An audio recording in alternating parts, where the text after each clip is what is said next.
जैसे मुशरिकीन मक्का में से बाज फरिश्तों को खुदा की बेटियां कहते और पूजा करते। ईसाई हजरत ईसा अलैहिस्सलाम को खुदा का बेटा कहते हैं, पूजा करते हैं। यहूदी हजरत उज़ैर को खुदा का बेटा कहकर उनकी पूजा करते हैं।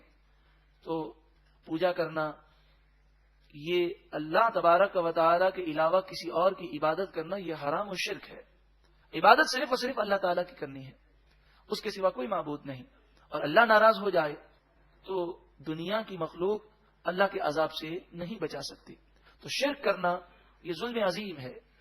तो जो शिर्क करता है वो ये समझता है कि अल्लाह ताला से मुकाबला कर सकेंगे, वो उसकी नादानी है। तो मुशरिकीन मक्का जो है, ये जो शिर्क करते थे उसमें यह था वो बुतों की पूजा करते थे और वो शिर्क फिल इबादत में मुलव्विस थे। ईसाई यहूदी ये शिर्क फिल ज़ात और शिर्क फिल इबादत दोनों में मुलव्विस थे कि वो हजरत उज़ैर और हजरत ईसा अलैहिस्सलाम को खुदा का बेटा कहते।